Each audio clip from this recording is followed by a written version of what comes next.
আইনকে অবৈধভাবে ব্যবহার করে মানুষকে বিভ্রান্তি করা সঠিক নয়। মিথ্যা মামলা সাজিয়ে তৃণমূল কর্মীদের ফাঁসানোর চেষ্টা করছে বিজেপি।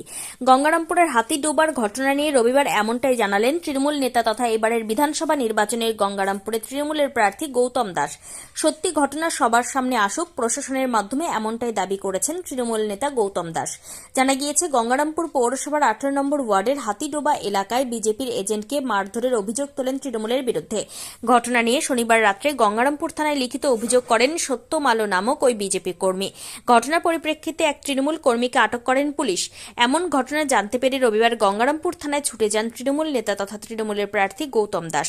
পুরো বিষয় নিয়ে আলোচনার পরে তিনি সাংবাদিকদের সামনে জানান, শান্ত পরিবেশ অশান্ত করার চেষ্টা করছেন বিজেপি। মিথ্যা মামলায় তৃণমূলের কর্মীদের ফাঁসানোর চেষ্টা করা হচ্ছে। আইনকে অবৈধভাবে ব্যবহার করছে বিজেপি। তিনি আরও জানিয়েছেন, জেলা পুলিশ সুপারকে বিষয়টি জানানো হয়েছে। সত্য ঘটনা যেন সবার সামনে আসে সেই বিষয়ে প্রশাসন নজর দেবে। ঘটনা হচ্ছে গত পরশুদিন 18 নম্বর ওয়ার্ডের হাতিডোবা এলাকাতে মদ্যপ অবস্থায় সত্যম আলো, খুব সম্ভবত নাম, অশ্লীল ভাষায় চিৎকার করে আমাদের যে বুথের যে প্রেসিডেন্ট তাকে গালিগালাজ করছে।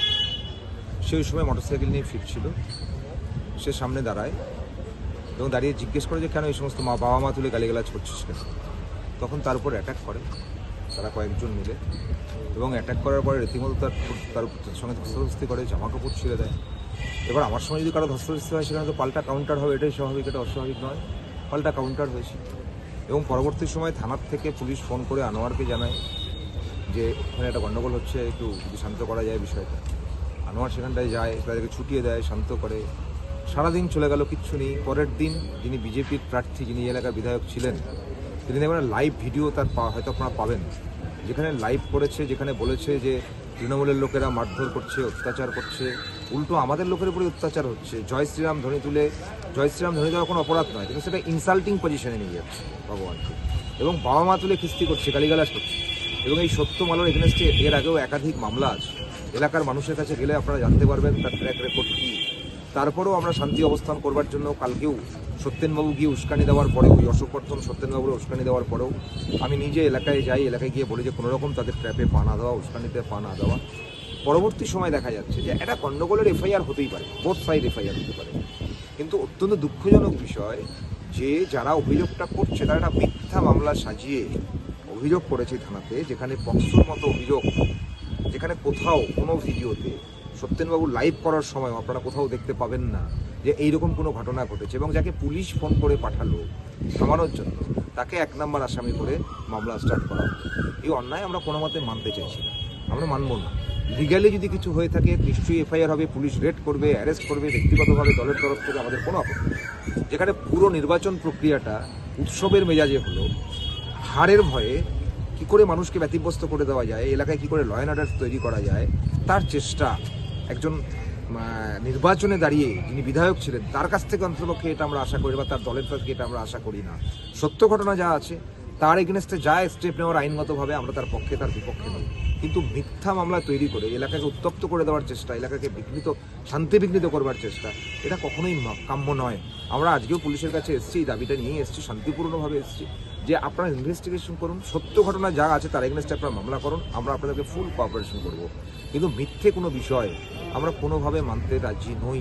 কেন আজকে তাহলে আমি বাড়িতে শুয়ে থাকবো, বা আপনারা সাংবাদিক বন্ধুরাকেও বাড়িতে শুয়ে আছেন, কেউ আপনার উপর রাগ আছে, একজন নাবালিকাকে নিয়ে এসে আপনার কাছে শিলদানের মামলা হয়ে গেল, তার কোনো প্রপার ইনভেস্টিগেশন হবে না, তাকে কাস্টডিতে নেওয়া হবে না, তাকে ছেড়ে দেওয়া হবে, এটা তো হতে পারে না। তাহলে তাকে কাস্টডিতে নেওয়া উচিত ছিল, তাহলে তাকে কাস্টডিতে নেওয়া হলো, যে ডিফেক্টও কমপ্লেনেন্ট তাহলে তাকে কাস্টডিতে নেওয়া উচিত ছিল, তার মেডিকেল হওয়া উচিত ছিল, তার চাইল্ড লাইনে যাওয়া উচিত ছিল। যতক্ষণ পর্যন্ত সে 161 পুলিশ করবে, তাহলে 164 যাদের কাছে গিয়ে করতে হবে, তার আগে তাকে ছেড়ে দেওয়া উচিত নয়, কারণ তাকে তো ট্যাম্পারিং হতে পারে। তাহলে ট্যাম্পারিংয়ের দায়টা কে নেবে? তাহলে একটা মিথ্যা মামলায় কাউকে মানসম্মানে আঘাত করা, আমি কোথাও মারামারি করতে পারি, আমার এগেনস্টে আইনগত ব্যবস্থা হতে পারে, কিন্তু কখনোই কোনোভাবেই এমন কোনো ঘটনা সামনে আনা উচিত নয় যেটাকে গল্প সাজিয়ে আইনকে অবৈধভাবে ব্যবহার করে মানুষকে বিভ্রান্তি করা। পুলিশের সঙ্গে কথা বললেন, কি বলবেন? আমরা পুলিশকে একটা কথাই বলেছি, বড় সাহেবের সঙ্গে, এসপি সাহেবের সঙ্গে কথা বলেছি যে সত্য ঘটনা সামনে আসুক, যা সত্য ঘটনা আসবে আইনগতভাবে যা ব্যবস্থা নেবেন আমরা মেনে নিতে রাজি আছি, কোনো আপত্তি নেই আমাদের। কিন্তু কোনো মিথ্যা ঘটনা তৈরি করে এলাকাকে উত্তপ্ত যারা করতে চাইছে তাদের বিরুদ্ধে আপনাদের ব্যবস্থা নিতে হবে। কারণ লাইভ ভিডিও দেখুন, কোথাও আছে নাকি এই ধরনের কোনো কথাবার্তা। মামলার স্ট্যাটাস যদি চেঞ্জ না হয় সেক্ষেত্রে আপনারা কি ভাবেন? আমরা দেখছি কি করা যায় সেটা নিয়ে। আমরা কথা বলছি ঊর্ধ্বতন কর্তৃপক্ষের সঙ্গে, তারা কি রিপোর্ট দিচ্ছে। হ্যাঁ, দেখুন, ঘটনা যখন ঘটেছে তো কাউন্টার মামলা তো নিশ্চয়ই হবে। আমরা এই মামলার পথে কখনোই হাঁটিনি।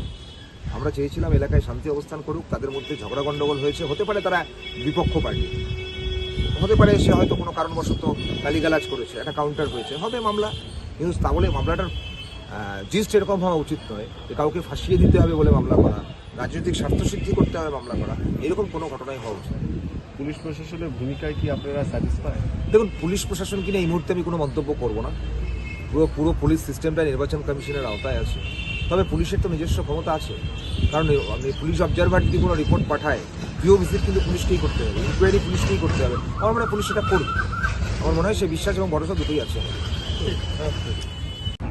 নিয়ে অভিযোগ করেছেন যে এই বিষয়টা কি স্যার? দেখুন, একটা আমাদের এরকম ঘটনার খবর আছে যে কিছু জায়গায় একটু ঝামেলা হচ্ছে, হাতিডোবা 18 নম্বর ওয়ার্ড আন্ডার গঙ্গারামপুর পিএস। তো সেখানে আমরা সঙ্গে সঙ্গে যাই এবং আমরা ওই জায়গাটাকে পিসফুল করি এবং আমরা একটা কমপ্লেন পাই 5 জনের এগেনস্টে। অলরেডি আমরা কেস স্টার্ট করে দিয়েছি, ইনভেস্টিগেশন যেটা আছে আমরা শুরু করে দিয়েছি এবং একজন অ্যারেস্ট আছে এবং অ্যাজ পার যা ল সেভাবে ইনভেস্টিগেশন চলবে। স্যার অভিযোগ কে করলো স্যার? অভিযোগ করেছে সত্যম আলো। ঠিক আছে, thank you. Thank you. Gangarampur থেকে বাবাই সূত্রধরের রিপোর্ট, নিউজ ফার্স্ট বাংলা। আপনার পরিবারের কোনো সদস্য কি নেশা বা দীর্ঘদিন ধরে মানসিক রোগের মতো সমস্যায় ভুগছেন? স্থায়ী সমাধান পেতে চান? তাহলে আজই চলে আসুন গঙ্গারামপুর পুনর্জন্ম নেশামুক্তি কেন্দ্র, কালদিঘি হিমঘরের পাশে। এখানে নেশা, মানসিক রোগের চিকিৎসা, পুনর্বাসন, মেডিটেশন, যোগব্যায়াম, কাউন্সেলিং ও ডাক্তারের পরামর্শ দিয়ে রোগীকে সুস্থ করে তোলা হয়। আপনার প্রিয়জনকে সঠিক পথে ফিরিয়ে আনতে সর্বদা পাশে আছে গঙ্গারামপুর পুনর্জন্ম ডি অ্যাডিকশন সেন্টার এবং চ্যারিটেবল ট্রাস্ট। আমাদের ঠিকানা দক্ষিণ দিনাজপুর, গঙ্গারামপুর, কালদিঘি হিমঘরের পাশে।